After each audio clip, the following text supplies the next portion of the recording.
Good morning, ladies and gentlemen. My name is Joe Fitzpatrick. I'm the Minister for Parliamentary Business in the Scottish Government, and I'm delighted on behalf of the First Minister and the Cabinet to welcome you to this special and important event here in Edinburgh. It's fantastic to see so many of you here to discuss Scotland's future in Europe. Following the outcome of the EU referendum in June, these are uncertain times for all of us, and even more so for those of you who are nationals of other European countries who have chosen to make Scotland your home. I know the First Minister and her Cabinet are very much looking forward to hearing from you today and taking your questions. On the 23rd of June, Scotland delivered a strong, unequivocal voice to remain in the EU. The Scottish Government welcomes that outcome. In a moment, we'll hear from the First Minister. She'll set out the work of the Scottish Government protecting Scotland's interests and ensuring our continued relationship with Europe. It will then be over to you to ask questions, whichever questions you want. Today's event is a chance for you to tell the Cabinet what the results of the EU referendum mean for you, and a chance to share your views, your hopes and your concerns. I want to reiterate something that the First Minister said immediately following the EU referendum result. She said, "Scotland is your home. You are welcome here and your contribution is valued.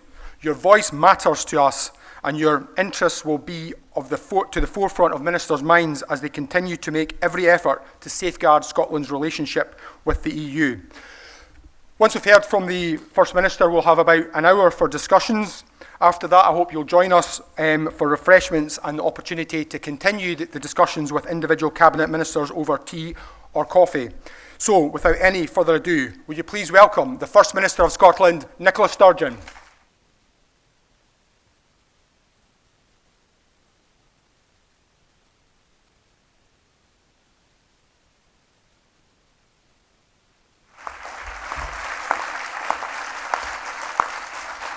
Thank you very much indeed, Joe.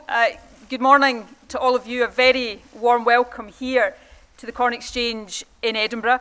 As Joe has just outlined, the purpose of this morning's event is for the Scottish Cabinet to hear from you. It's an opportunity for you to raise issues, express concerns and ask questions of the Cabinet. So most of the time we have today is going to be devoted to that. I'll keep my opening remarks reasonably brief and high level in order to accommodate that. But the first thing I want to do today is to thank all of you for making the effort to be here. I know that the subject of our discussion today matters a great deal, and it matters in a very real and a very direct way to all of you and to your families. And although the circumstances that led us to organise this event today, the UK-wide vote to leave the European Union, is one that I wish hadn't arisen, it's nevertheless good to see such a varied audience here today. There are more than 450 people in this room right now from almost every single one of the member states of the European Union. And amongst other things, I hope that today's event underlines to all of you just how important it is to me and to the Scottish Government to do everything we can to protect Scotland's relationship with Europe, not as some article of faith, but because key interests of Scotland depend on that relationship with Europe. That's why we need to protect it, but also our commitment to protecting your place and your future here in Scotland. You have done us the privilege of making Scotland your home, and you make a significant contribution to our economy, to our society, to our culture, to our very sense of who we are. More than 20,000 of you study at our universities. You make up around 5% of our National Health Service workforce. Quite simply, we would be poorer without you, not just economically, but in many, many different ways. So at the very outset, let me reiterate just how welcome you are here in our country. It is your home. Some of you will have been here for a short period of time. Some of you will have been here possibly longer than I have been alive. So for however long you've been here, whatever you do here, you are welcome here in Scotland. Scotland is and has long been an outward-looking nation. And while I would never ever suggest that Scotland is somehow immune from racism or xenophobia. We're not. I do nevertheless believe that there is a widespread appreciation that diversity makes us richer and stronger, and I believe happier and healthier as well. And in a very practical sense, we understand the tangible benefits in terms of jobs, trade and investment that flow from membership of a single market of more than 500 million people. So while there was never any room for complacency in the course of the campaign, I wasn't overly surprised that a clear majority of people in Scotland who voted in the referendum voted to remain in the EU, and I'm very proud that we did so. The result of the UK-wide vote was, of course, a disappointment. Like many others, I felt, and I still feel, a mix of anger, upset, concern and frustration.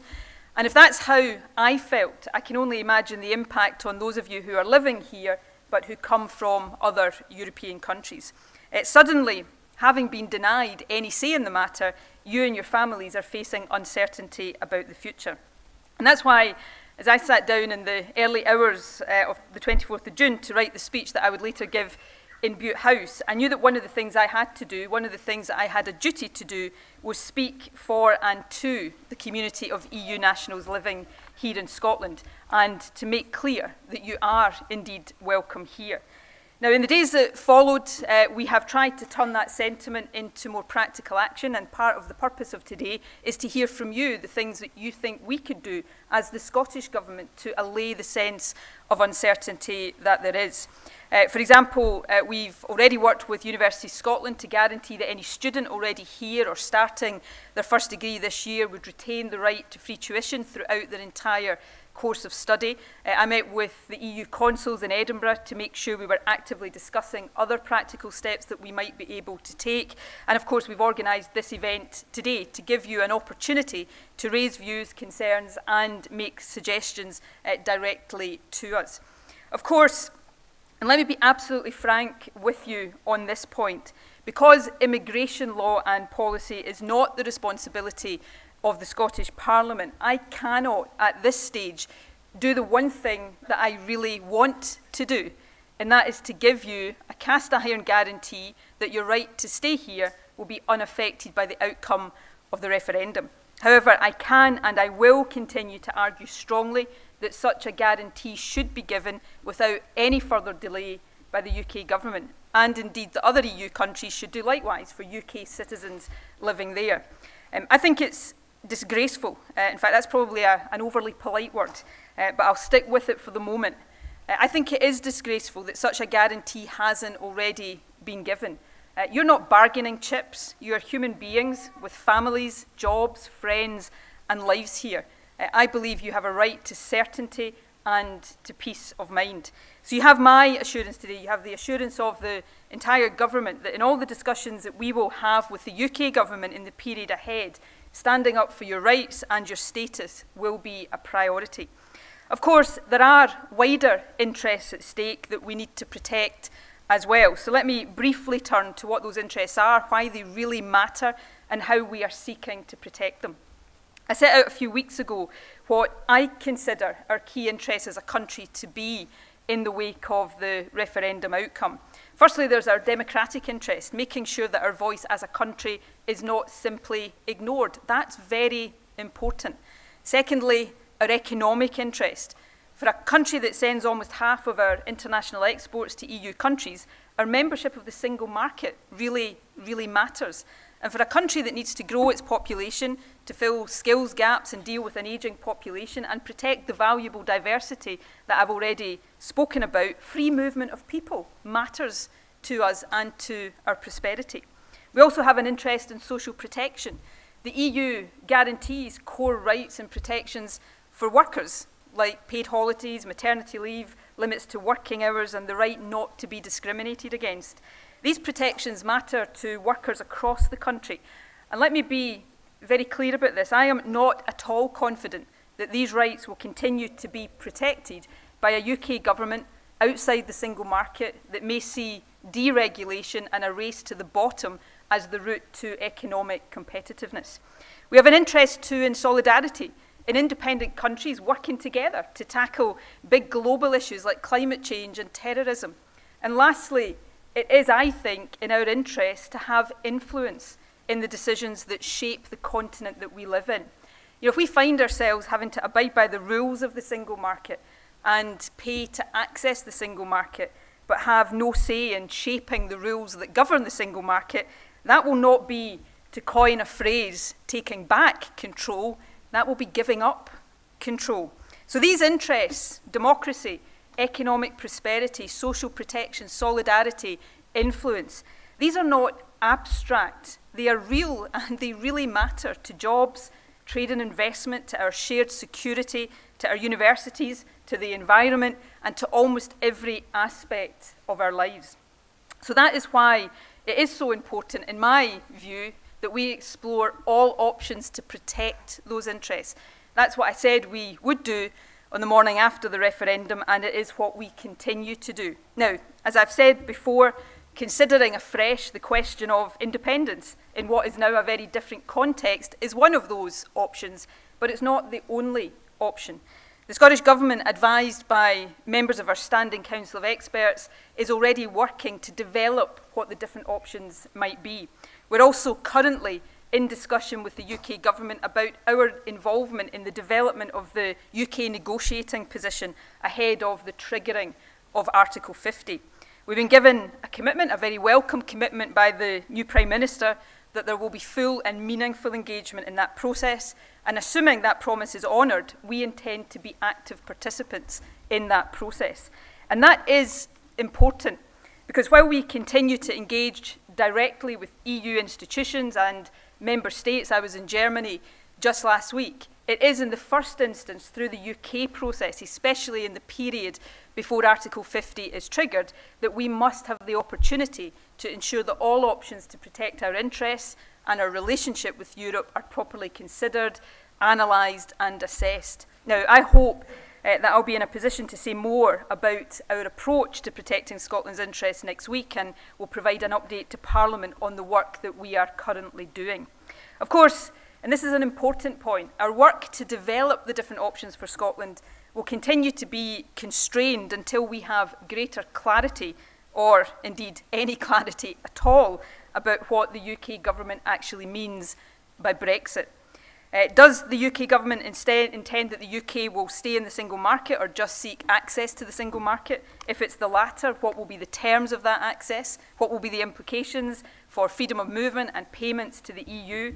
What will the future arrangements be for science and research, farm payments, financial services, security and intelligence, and of course EU nationals who live here and UK citizens who live in other EU countries?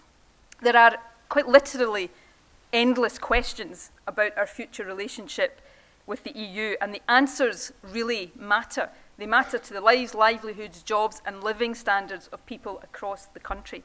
And yet, 7 weeks on, it beggars belief that we still have absolutely no answers to any of those questions.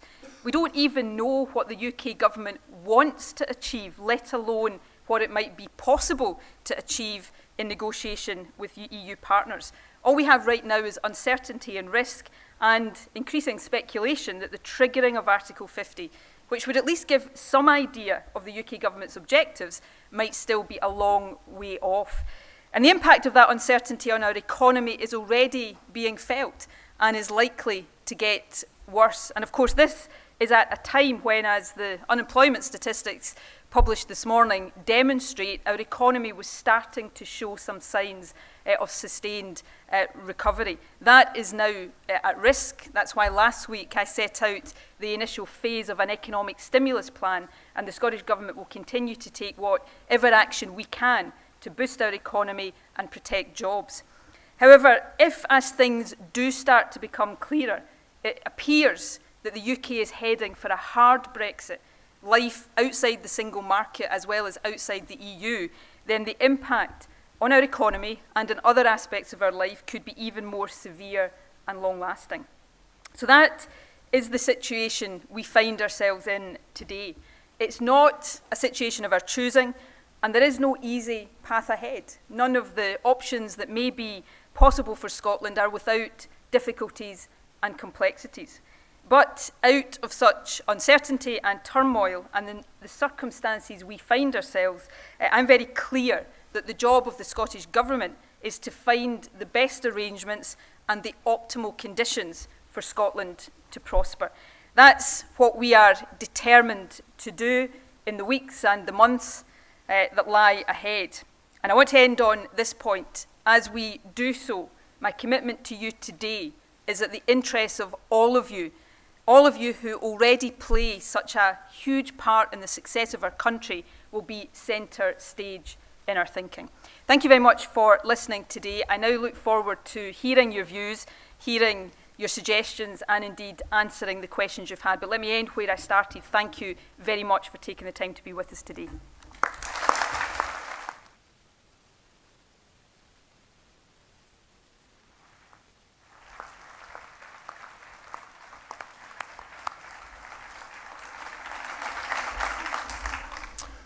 Thank you very much, First Minister. We're now going to move on to the question and answer session, but first of all, if I could introduce the other ministers on stage. The far side, we have Aileen Campbell, MSP, the Minister for Public Health and Sport.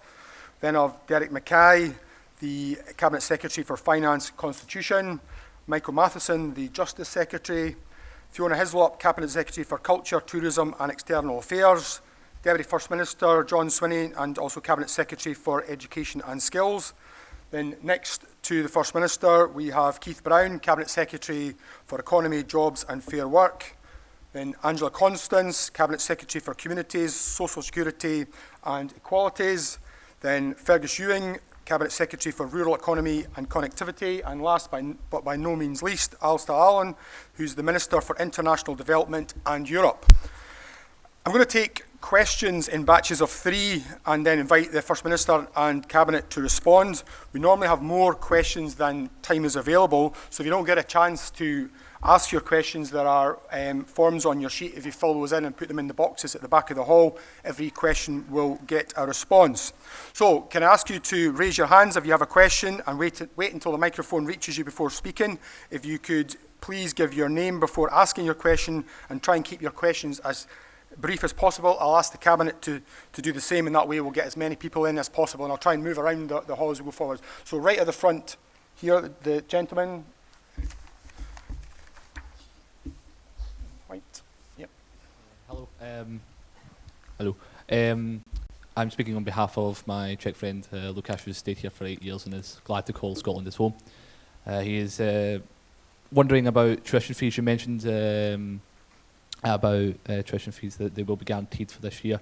I was wondering if that is going to happen for the future as well, for future students that are coming into university, as well as the existing students as well. Thanks. Okay. And then the Jake, right at the middle there. Yep.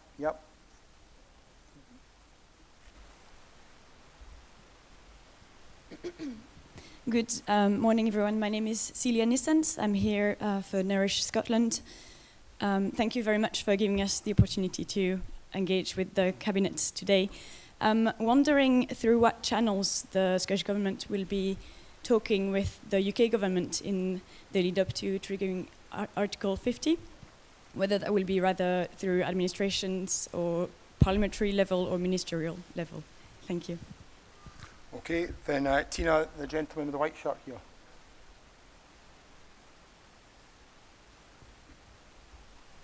Jan Chuli, Glasgow University. I have a question for the First Minister about that panel of experts. Basically, looking at its members, I was actually wondering, it was very Scottish, as it were. And also whether, if it's not secret, whether you could tell us how your actually negotiations with European partners are progressing. I'm asking this because very shortly after the referendum, I contacted my colleagues in the Czech government, wanting them to wanting the Czech Prime Minister to give support to your calls for sort of continued contacts with the European Union. And I actually got a message that the Czech Prime Minister will not do this because apparently on the Tuesday after the referendum, David Cameron in Brussels absolutely begged all the member states, whatever they do, do not break up the European Union. And apparently this is why they will not help. So I was actually wondering whether whether you have any contacts with European lawyers. What are your allies in Europe? Thank you. Thank you.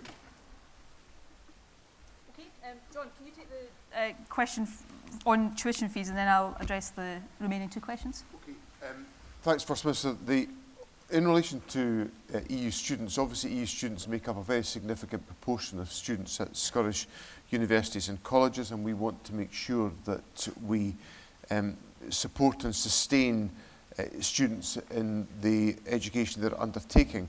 We've given a commitment that the tuition fees commitments that we have made previously will be honoured for students entering in 2016-17 in that academic year, and that the tuition fees of those individuals entering at that time would be sustained for the duration of their time at university. When it comes to, and that's the right commitment to give because of the nature of the long-term commitment that students are making to Scottish institutions.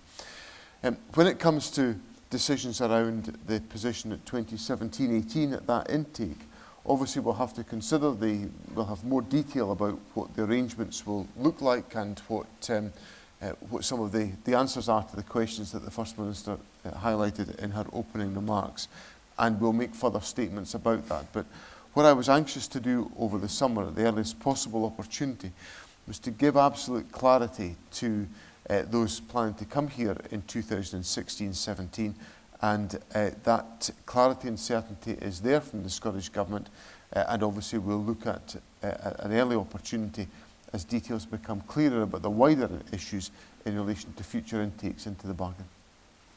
Okay, thanks, John. Let me take the other two questions as briefly as I can. So your question about the form of the interaction we'll have with the UK Government. We're in discussions just now between the Scottish Government and the UK Government about the degree and the form of interaction that will take place at ministerial level. And those discussions are going well. They haven't concluded yet, but you know, the promise we've been given, there appears to be a willingness to turn that into reality. What I want us to be in a position of doing as part of that pre-Article 50 process is making sure we've got the opportunity to be in there standing up for Scotland's interests, and if there are options we want to put forward for Scotland that are different to the rest of the UK, there is a meaningful process of having those options properly discussed and analysed. What I'm not prepared to do is simply be a rubber stamp for Brexit. Our role in this process will be to protect Scotland's interests, and I'm very clear about that. That will be a ministerial to ministerial process. And other devolved administrations are in these discussions as well. Clearly, our Parliament has to be involved as we progress through this too. There is an ongoing debate about the role of the House of Commons and the triggering of Article 50, and I'm sure that's still got a long way to run. My view on the role of the Scottish Parliament is simple. Our Scottish Parliament must be fully involved, and that has, I guess, a twofold element to it. As First Minister, I've got to make sure that we keep the Scottish Parliament fully updated and involved in our discussions as they progress. But under the legislative consent process, the UK Government has to recognise the role of the Scottish Parliament in giving consent to anything that's done at Westminster that has an impact on our devolved responsibilities. So the parliamentary input and engagement of this, not just for the Scottish Parliament, but for the different legislatures across the UK, I think is very important. The First Minister of Wales at the recent British-Irish Council meeting put forward the proposition that the 4 legislatures across the UK should all have to agree before Article 50 is triggered, and I'm sure that's a discussion we'll come back to in due course. In terms of your twofold question, firstly, the panel of experts, there are a lot of Scottish people in the panel of experts, but I should point out it's chaired by an Italian Scot, Professor Muscatelli, and there's a Portuguese national on it, and I'll need to check the nationality of everybody else. But I mean, you raised a point here that I think is an important point, that the Standing Council will be, obviously the members that are on it are already contributing, but we've always intended it to have a flexible membership, because as we go through this process, we might find that we need expertise in a particular area that we didn't originally include in the Standing Council. So we'll take account of our needs and requirements and make sure the Standing Council reflects that. And obviously, the very fact that we're here today talking about the position of EU nationals recognises how important we think that aspect is. In terms of the second part of your discussion, when you said David Cameron said, I was tempted to say, who's he again? Of course, David Cameron is no longer.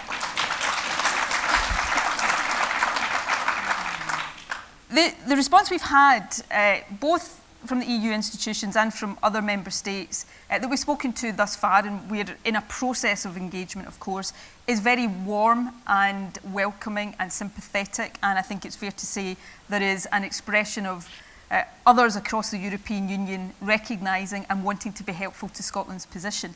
These discussions, though, are, by necessity preliminary, because we don't know, and Europe doesn't know exactly where the UK is headed other than out the door. They don't know exactly how they want to leave and what they want the relationship to be. So at the moment we're concentrating on making sure there's an awareness of Scotland's different position. We're developing relationships. But I recognise that for Europe, what really matters is what comes out of this pre-Article 50 process. Europe, you can't expect Europe to respond to particular propositions in detail before they know what those particular propositions are. So we'll continue with that engagement. It's going very well, but we'll also make sure that we are, in a very intensive way, seeking to influence the UK strand of work as well. Okay. Yep. Sorry, Tina, just at the back of your section. The lady there. Yep. Hello, my name is Barbara. I'm Italian. I've lived here for 13 years. And I've often looked into the possibility of dual citizenship. And I was always struck by the incredible fee that is attached to it. Is there any, thought that has been developed about making dual citizenship a little bit more accessible? We can't, unfortunately, talk about Scottish citizenship yet, but I leave that open.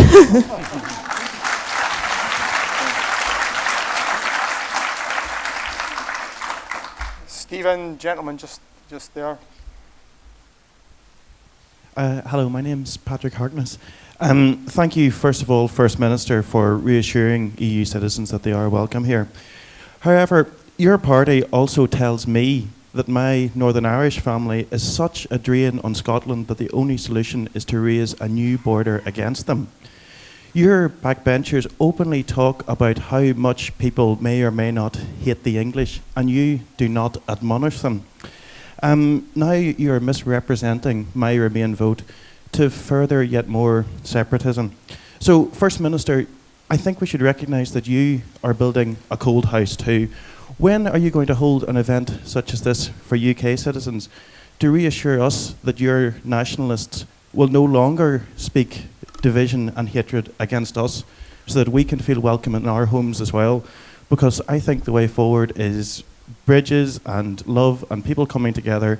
It is not more sneering at British people and false smiles directed towards people like me. Thank you. Okay, thank you. And Thomas, this is one hand, I think, in your section. Hi, I'm Vonnie Sandlin. I'm the President of the National Union of Students in Scotland. I just wanted to ask, I've been quite reassured by what we're hearing coming in terms of guarantees for EU students who are going to start at university this year.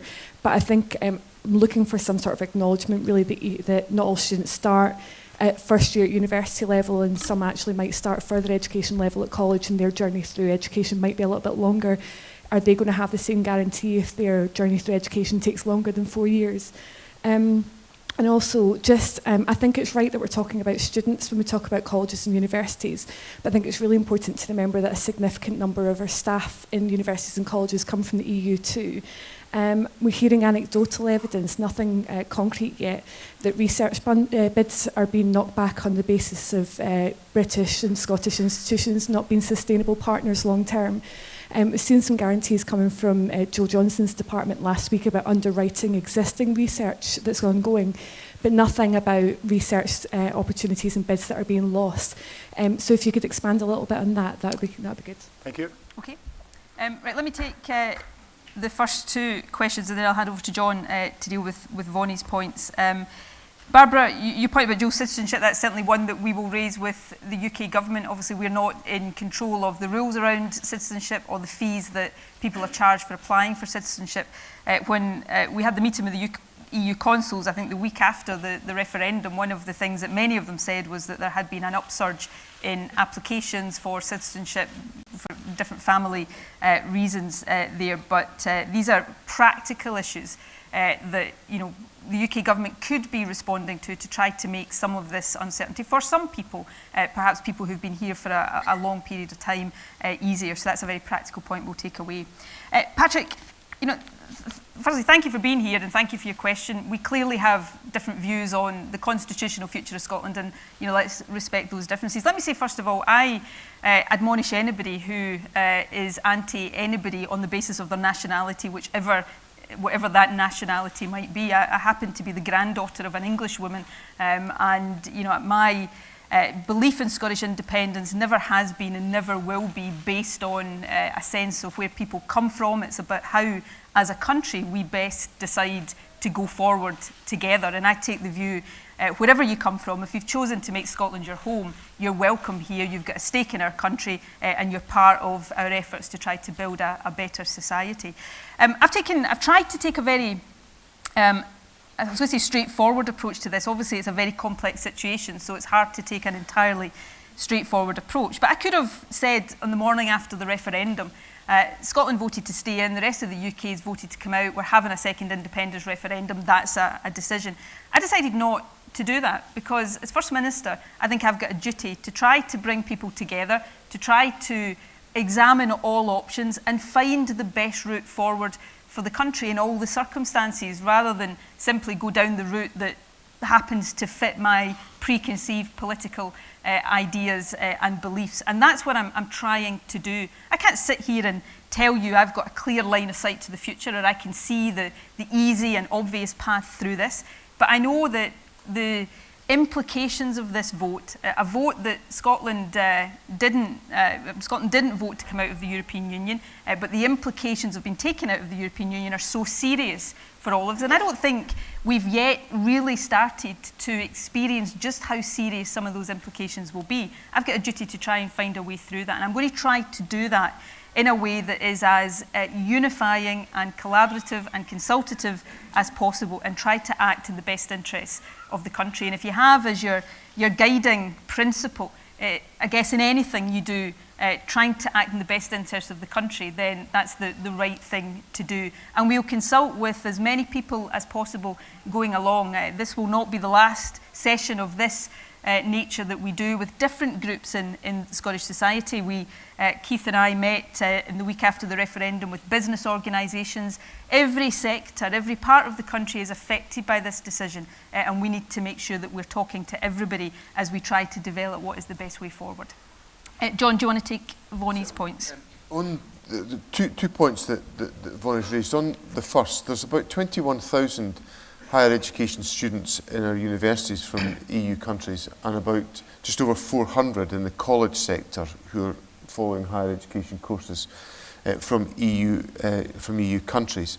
Now the commitment that we have given is that essentially, and I suppose this is the simplest way to answer the point, is that whatever provision for meeting the cost of tuition fees that were in place pre-Brexit will be in place post-Brexit decision for the 2016-17 intake. So none of the rules would change in relation to further education students who were studying a higher education course from an EU country. And I think that's perhaps the best way to address it, but if there are obviously exceptions that come out of that, we'll look very carefully at those issues. Now the second point was about research, and I think this is potentially I think one of the very serious issues and implications of the EU referendum decision, because I think what commitments were given by the UK government around honouring existing research arrangements as part of the Horizon 2020 programmes.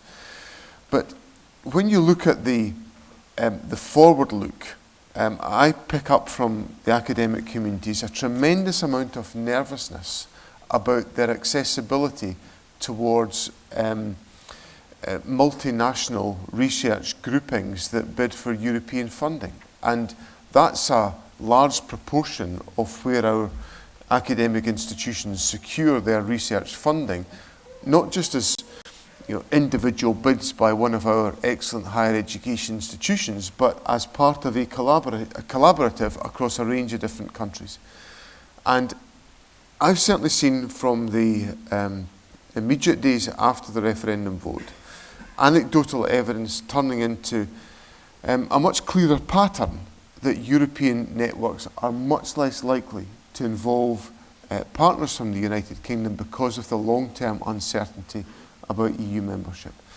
Now, that is something that we are actively discussing with the higher education community. Shirley-Ann Somerville, the higher education minister, has been in very intense discussions with the HE sector, and we're feeding that into our discussions with the United Kingdom government to make sure that this represents, that we do all that we can to address this issue, because when you look at the long-term economic strategy of the Scottish government, it relies very heavily on the success of higher education institutions being the magnets for research, which then assists as of assistance in driving productivity improvements in the Scottish economy. So we shouldn't underestimate the significance of this issue and the importance of strengthening our reputation by being part of international collaborative research activity, and that's one of the important aspects of our EU membership that we're determined to preserve. Okay, gentleman right at the front, Tina.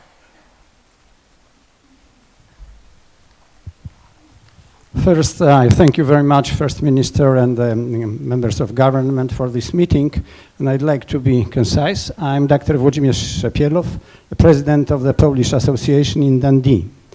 There are hundreds of thousands EU nationals in Scotland, including 173,000 Polish citizens. And after the referendum, they found in limbo about the future of their families. And I think that the people who choose in Scotland as their home pay income and council tax in Scotland, bred their children for Scotland, deserve some more certainty. I'd like to ask kindly the Scottish government to introduce the Scottish residence card for such people. I noted in the initial remark of the First Minister that generally the law is in the British in Westminster. But even if it could be symbolic, it is very important for these families to have some visible assurance from the Scottish government that they are really welcome here. And it corresponds to the former voice about the cost of the British citizenship. Many families may find this unaffordable. So there is probably the space to do something for the people who love Scotland and like to live here. Thank you very much. Thank you. Kerry, lady just right in the front here.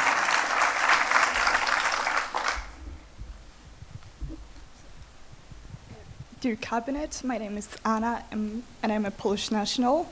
I have lived and worked in Scotland for over 6 years. I also did my law degree in Scotland. However, I'm unable to apply for a permanent residence because I did not have a comprehensive medical insurance when I was a student, but I have never been informed that I had to have one. So I'm just wondering what my legal status will be in 2 years' time and what's going to happen to ex-students in a similar situation. Thank you.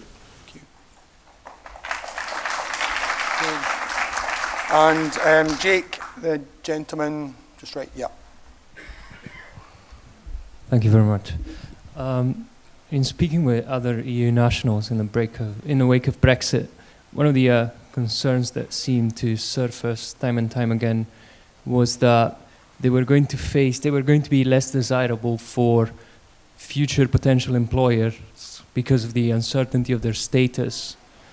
And now that I'm recently graduated and I'm about to enter the workforce, it's a concern that is starting to affect me as well. I'm wondering if there are any measures that are being taken or any steps that can indeed be taken to reassure potential employers into hiring EU citizens.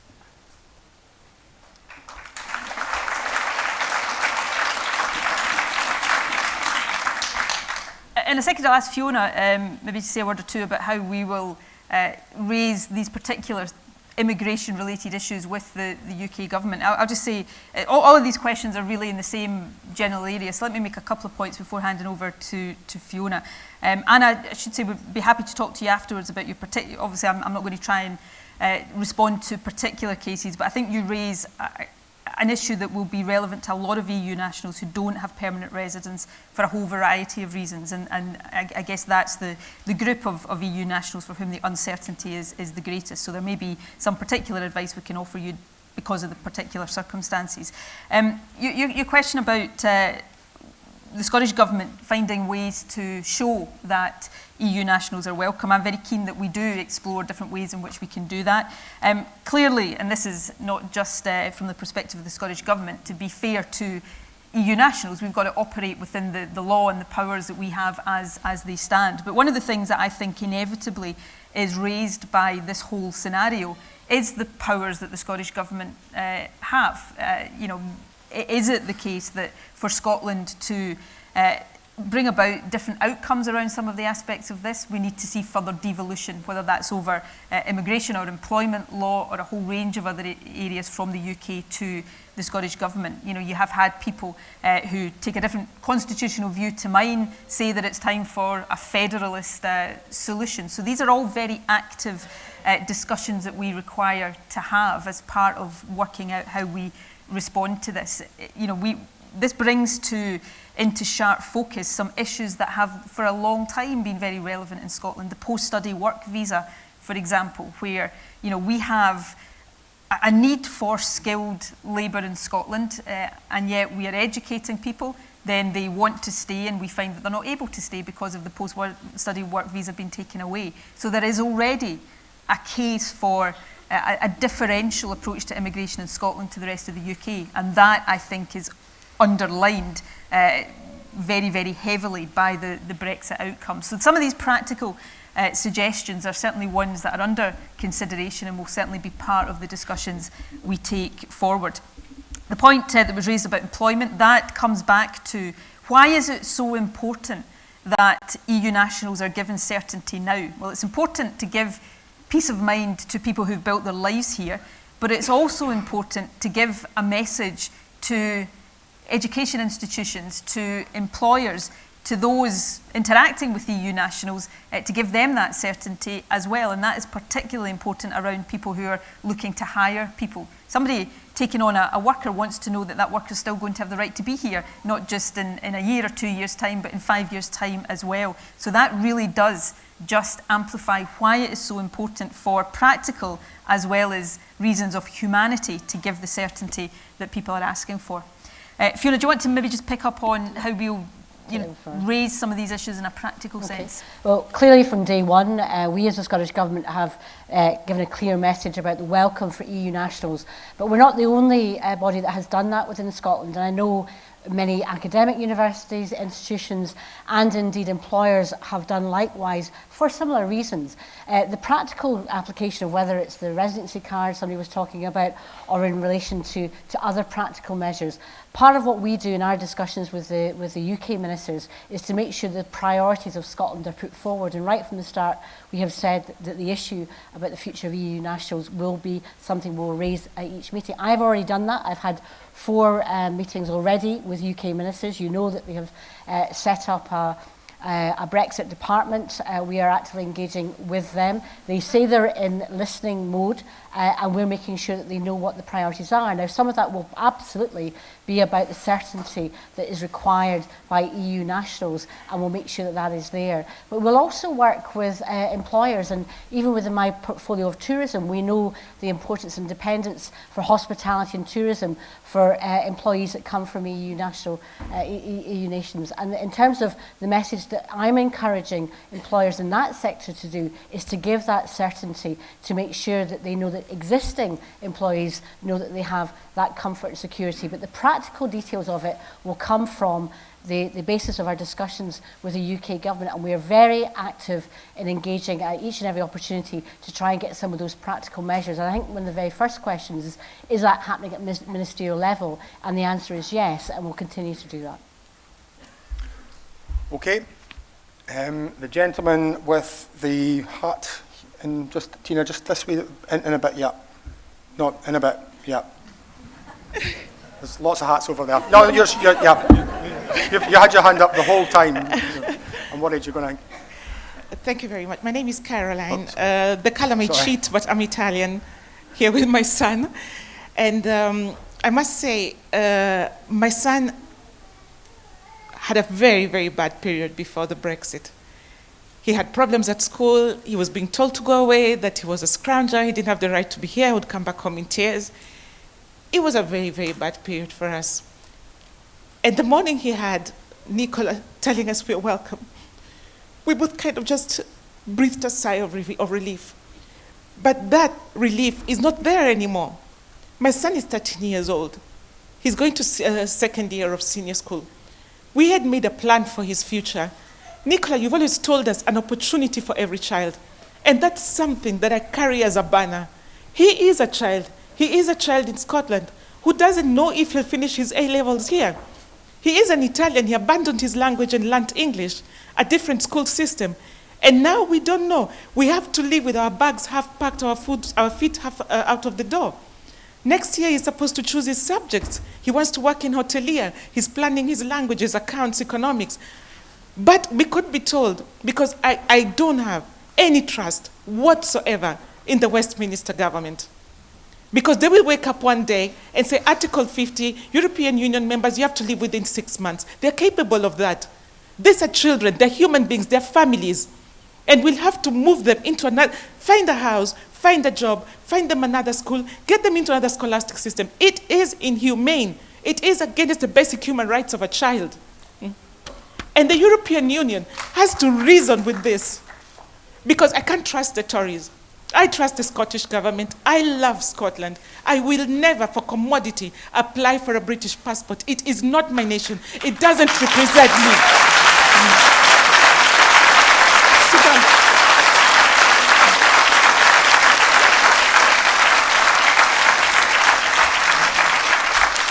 I'm begging each and every one of you sitting here.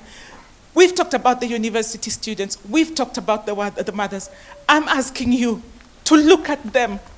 His friends, very intelligent students who had gotten scholarships for the Erasmus High School to go to follow up in engineering, have had their scholarships withdrawn day after Brexit. Brexit is ruining the future of Scottish children. And I'm begging all of you, if Westminster doesn't want to reason, take my plea, the plea of mothers and families to the European Union, because they have to even think of the day Theresa May or the Tories wake up and say, European Union families have to go. What is the European Union going to do to protest? We are European citizens. We are European citizens. The burden falls even on them. If tomorrow I have to live with my son, minimum, they have to have thought of a way to resettle me somewhere, to give us a cushion to fall on, to start all over again, and not make them the refugees of Europe. Thank you.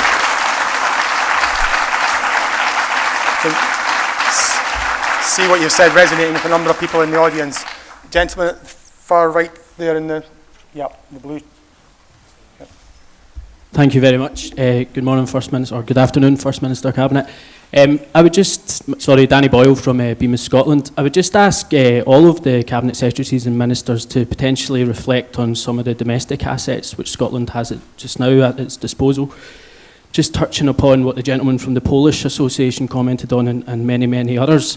If we take the Equality Act, for example, in terms of reaffirming our commitment to the validity and the protection of all European communities underneath that, maybe, to Mr. Matheson, we've been correct, and you said in your initial comments that Scotland's not immune from racism and xenophobia, and that's absolutely correct. And we've had a narrative post-Brexit that we haven't seen a spike necessarily within hate crimes directed towards EU nationals in Scotland. However, if we look at the dissemination of Police Scotland figures from 2001 to 2013-14, there's potentially been a 500% increase in hate crime directed towards EU nationals, which also correlates, I would argue, with an increase in migration from European countries. So we're exactly right to be vigilant towards that. Again, just focusing on some assets we have at disposal, one of our strategic national outcomes is an inclusive national identity. And we've seen from the First Minister and Cabinet Secretaries and Ministers some very strong words and rhetoric to support that.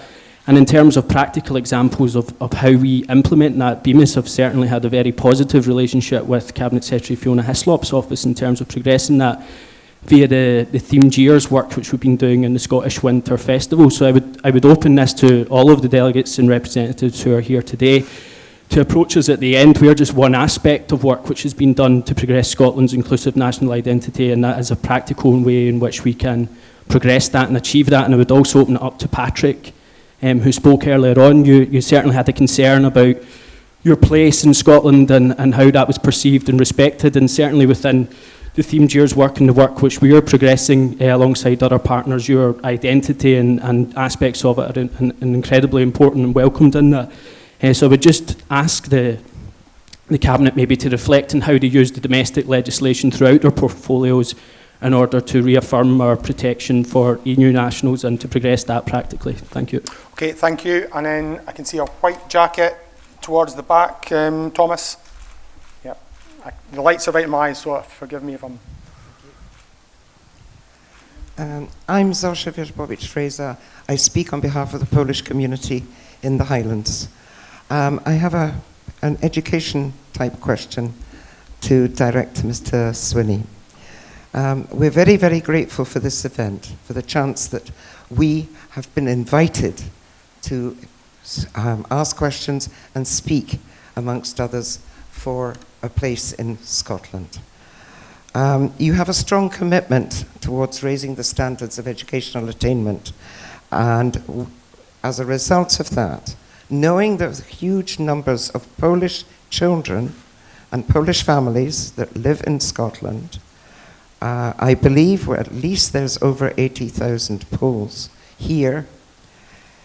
Will you support our campaign to ensure that Polish, by some margin, now the largest minority language in Scotland, will be added to the suite of modern languages which are on offer in Scottish schools? Thank you. Okay. Some support for that in the audience. Right, I'm going to ask Michael, can you respond to Danny's points? Danny, you had points for every one of us, and we will reflect on the tools we've got at our disposal to protect EU nationals across the spectrum of government. But Michael, it might be useful if you just said a bit about the work that the government did, the work that the police are doing to try to make sure that we are very alert to any increase in hate crime or attacks or abuse as a result of the EU referendum. John, if you can then take the question on Polish education, and I'll come back to Caroline's question at the end. So Danny's particular question, you raised the issue about there's been no marked spike in the reporting of hate crimes in Scotland, and that is fair to say that is the case. That's reported cases. That's not to say that there are individuals experiencing hate crimes that don't make their way to the police. And one of the messages that we've been sending out over the last couple of weeks is to encourage people, if they do experience any form of hate crime, is to report that. If not to the police, but to report it to one of the third-party reporting centres. And one of the pieces of work that we've been undertaking over the last couple of months is to strengthen the role that our third-party reporting centres can play in making sure that individuals who do experience a hate crime, that they can go to someone other than the police to report these matters, and for the issue then to be pursued by Police Scotland. During the last couple of weeks, what we've been doing is through my particular department is to make sure that we're in contact with a range of different stakeholders within Scotland to get direct feedback from them and the experience that they have from people coming into their organisations and the comments and experiences which are occurring to them on a day-in, day-out basis. And what we've been doing is looking at, well, is anything further we need to do to help to support them, to assist them in the advice and support that they're giving to individuals who are approaching them. So although there hasn't been a marked spike, we are certainly not complacent. And the work that Police Scotland and my own officials have been taking forward is to make sure that we remain vigilant, that we continue to reinforce the message that you must report these matters should they and when they occur, and equally that we will continue to work with the third sector organisations who can support us in identifying where there are any issues that need to be addressed and what we can then do to reinforce the support and assistance that they require in order to address these issues. Part of that has been undertaken by individuals, myself, also Angela Constance, in engaging with a range of different stakeholders, and I've been out meeting a number of different organisations that are third-party reporting centres to make sure that they recognise the importance that we are placing on this, to ensure that we don't allow any form of hate crime to take hold within our society. So I want to provide that reassurance that Police Scotland will do everything they can in pursuing these matters, but equally that we are continuing to monitor the situation very closely, and if there are further measures which are necessary, then they will be taken. On the question about the Polish language, I think you make a very serious and significant point, and I know from my own constituency experience of the significance of the Polish community within our locality, and even from my own son's primary 2 class that he's just gone into yesterday, a significant proportion of that class are young people from Polish families living and resident within our community. So I think you make a very serious and significant point. I'll look very carefully at the arguments about that, and will give further thought to how we can address the issue that's been raised here today. Caroline, you've just articulated much more powerfully than any of us can the human impact on people's lives of the situation that we now find ourselves in. You know, it breaks my heart to listen to you describe, firstly, how it felt for you and your family going through the process of the referendum. It breaks my heart to hear you describe the impact on your son, the uncertainty now that he has about his future here in Scotland. And of course your son is one of thousands of young people across not just Scotland but the UK who will be feeling that way right now. And it really breaks my heart that as First Minister, as the elected leader of this country, I'm not able to sit here and give you the guarantee and the certainty that you want. It also makes me really angry, and you know, I'm about to express a personal view here. That anger for me is compounded by the memory I have, and it's a very vivid memory, in my own constituency during the independence referendum. My constituency, south side of Glasgow, lots of European nationals living there, and the memory of some of the same politicians who've created this situation now going around telling these people in 2014 that if they voted yes to independence, they wouldn't be able to stay in Scotland because we'd be thrown out of the European Union and therefore they'd be thrown out of Scotland. And for now, for people to find themselves in this situation is deeply upsetting, and it makes me really, really angry. That's why the commitment I am giving you, that we will not allow this issue to slide off the agenda, is so important to me that I give you that commitment. It's not good enough, in my view, for the Prime Minister to say, I hope this will be okay, because that's not giving you, with your lives, your jobs, your families here, the certainty and the peace of mind that you need. It's not even beginning to answer some of the practical questions.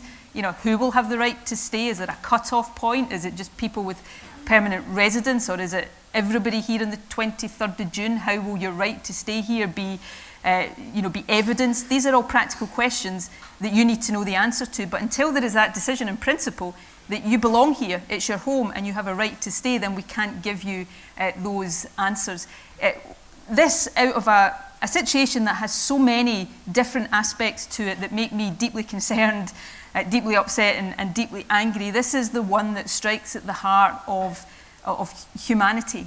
People living here and trying to get on with their lives here should not suddenly have this question mark over their future. And the UK government could, at the stroke of a pen today, if it chose to, put an end to this uncertainty and give your son, who I think is sitting beside you just now, the confidence that he can continue to be a resident in Scotland, to all intents and purposes be a citizen in Scotland, and to make the contribution that I'm sure he will make if he gets the right to be here. That's the position I want to be in. So, you know, perhaps if we can do one thing from today, all of us together, is to send a very clear message to the UK government: end this uncertainty, end it now, do the humane thing and give everybody here and everybody out there the right and the certainty to stay here and make the contribution to the country that you've made for so long.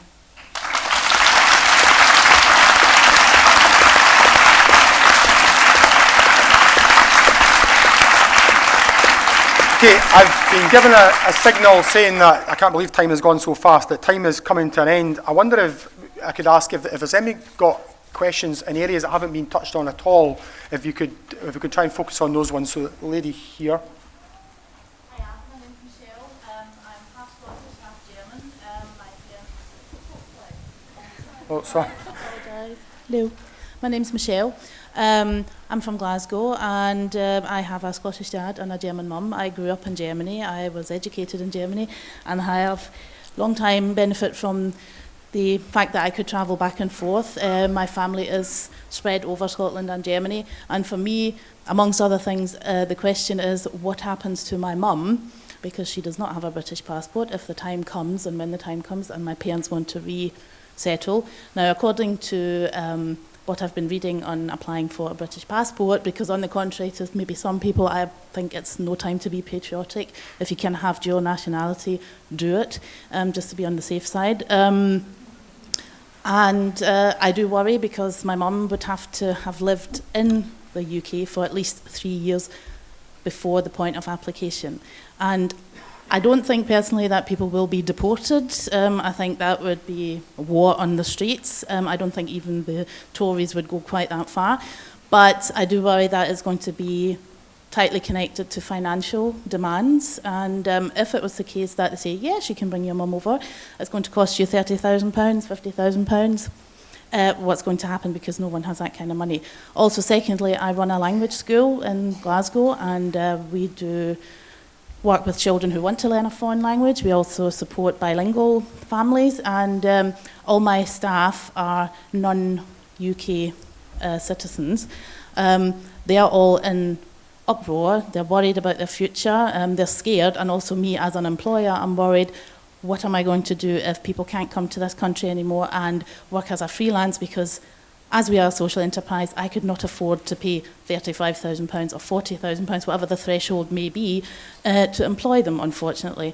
And what does that mean for me and my family and my business?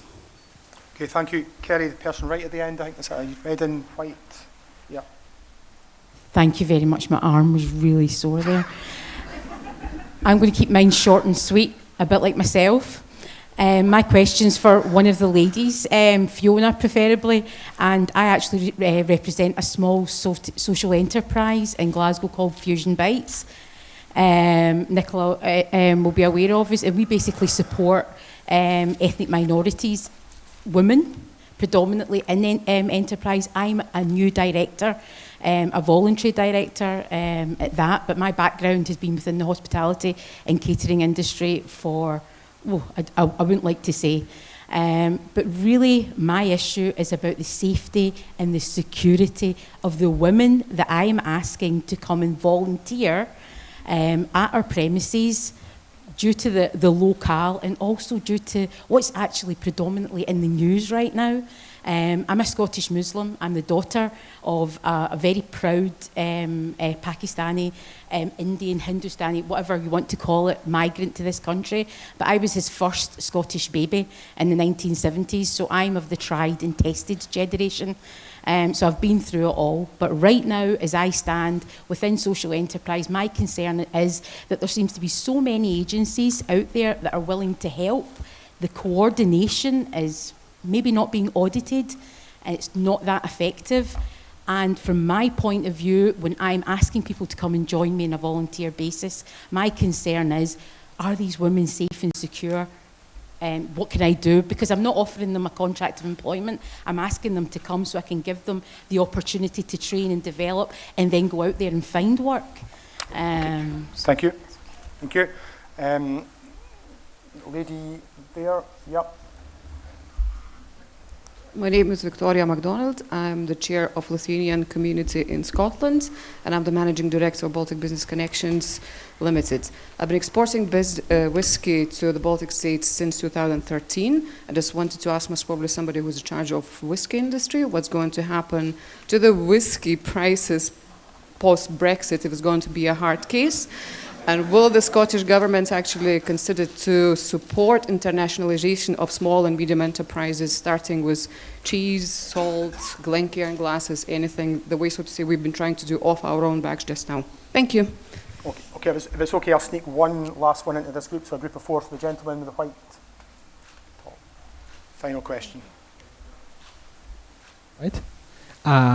My name is Krzysztof Miniko-Śmiderski. I'm working for emito.net, Polish media in Edinburgh, and actually have a question about mortgages, because many Polish people bought houses over here, and they have to pay 20, 30 years for their houses.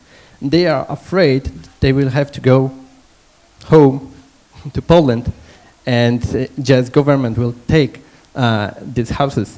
So that's my question. Thank you. Okay, thank you. Okay, the second question about Fusion Bites, I know you directed it to Fiona. I'm going to ask Angela, who's the other lady, who's responsible for community cohesion, to answer that question. Can I say before I do though, Fusion Bites is fantastic. It's a great social enterprise in my constituency. I officially opened the premises and the food is delicious.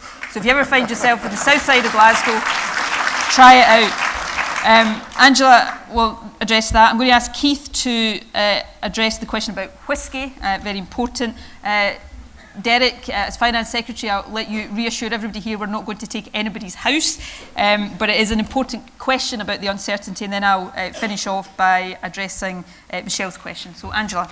Thank you very much, First Minister, and I perhaps one day look forward to visiting Fusion Bites. It sounds like a fantastic social enterprise.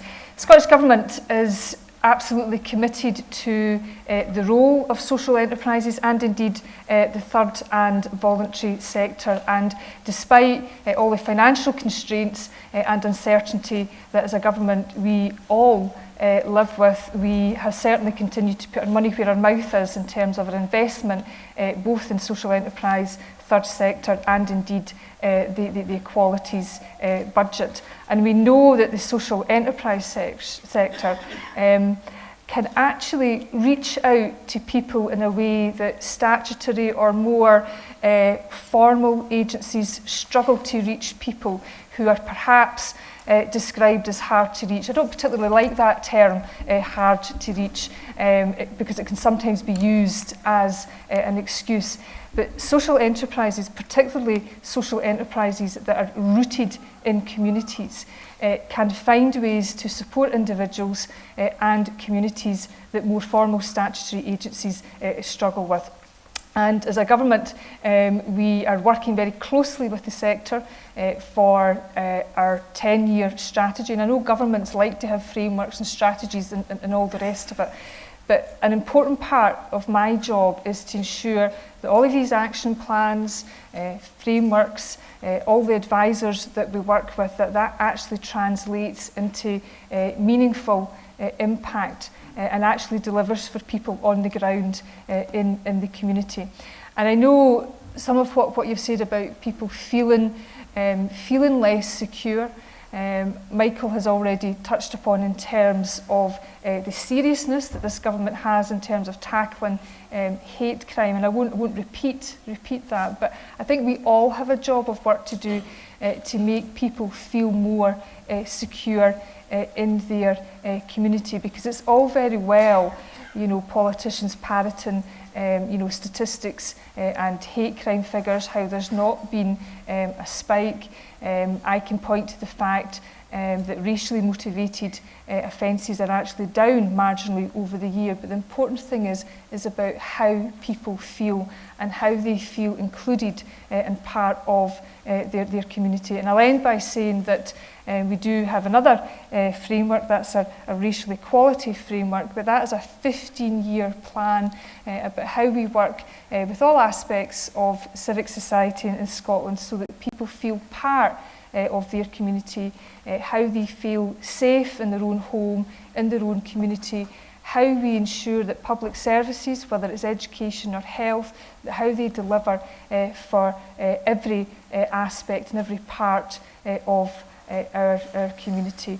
But I would be happy to speak to you later, and I would be really interested to find out more about your project. Okay, thanks Angela. Keith. Yeah, thanks very much for the question and the work that you do in terms of exporting whisky to the Baltic states. You know obviously that how important whisky is both to the Scottish economy and indeed to the UK Exchequer, and the First Minister's talked about food in her constituency. There's more whisky in my constituency than anywhere else in the world, and some of it gets to leave my constituency sometimes as well. But the point you've made is one that the whole industry is concerned about since Brexit. I mean, the industry has worked so hard right throughout the world over so many years to bear down on tariffs and obstacles to trade.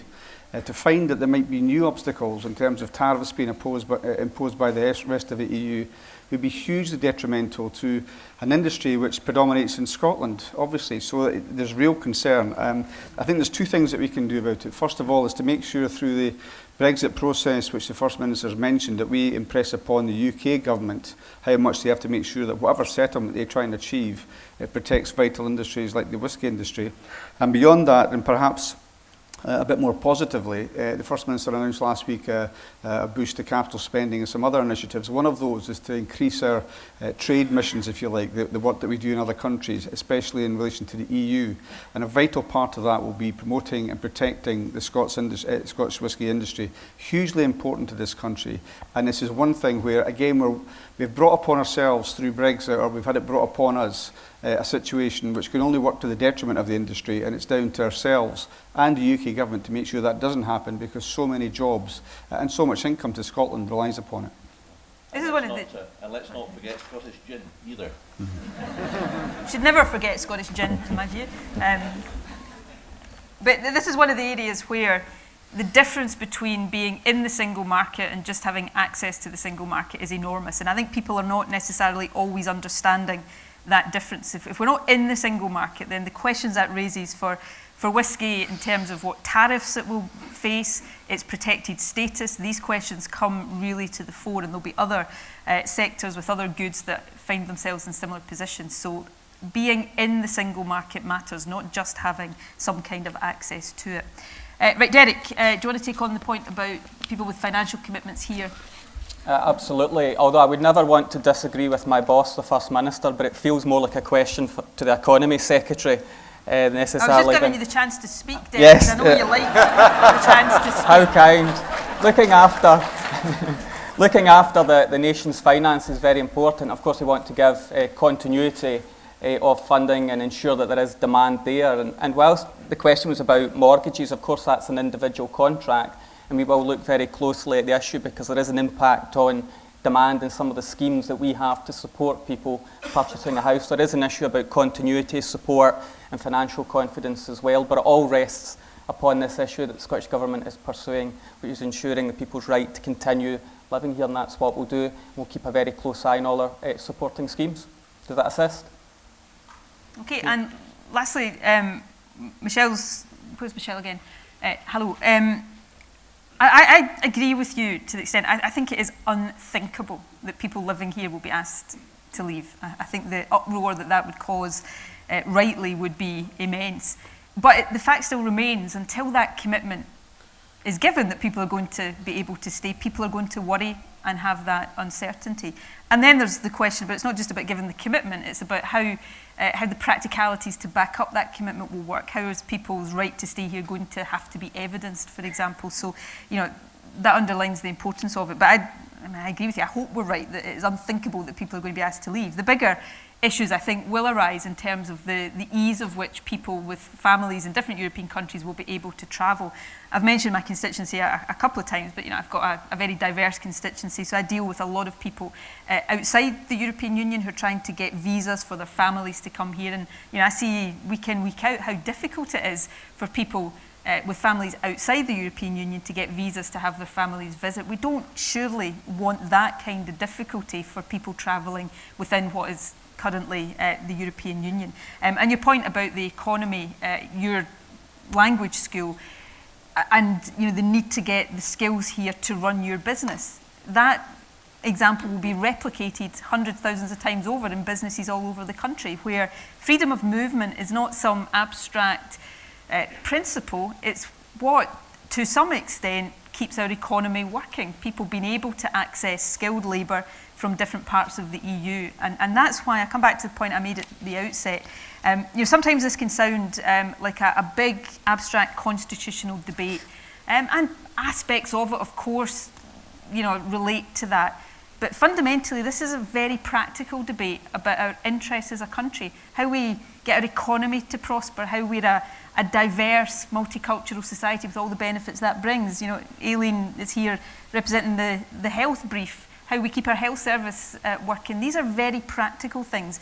And that's why it's so important that we continue to work to protect these interests, because the implications of just sitting back, shrugging our shoulders and saying, we'll get taken out of the European Union whether we want to or not, the implications of that are frankly unthinkable. So that's why we've got to, in my view, continue this work that we're doing, and to do it as collaboratively as possible with the many people across our country who are affected. Okay, thank you all very much for your questions and your comments. Apologies to the folk who we didn't manage to select, but there are the sheets on the chairs. If you fill in your question, you will get a response. I hope you were reassured by what you heard from the Cabinet today about the significant efforts the Scottish Government is making to protect all of our interests and our relationship with Europe. Could I ask you to give Cabinet members a couple of minutes to leave the stage? I then invite you to make your way to the concourse where you entered the building. Refreshments will be served there, and you'll be able to speak directly with members of the Cabinet and continue the discussion. But for now, ladies and gentlemen, can I, on behalf of the First Minister and the Cabinet, thank you for coming along and for your questions and your comments. Thank you.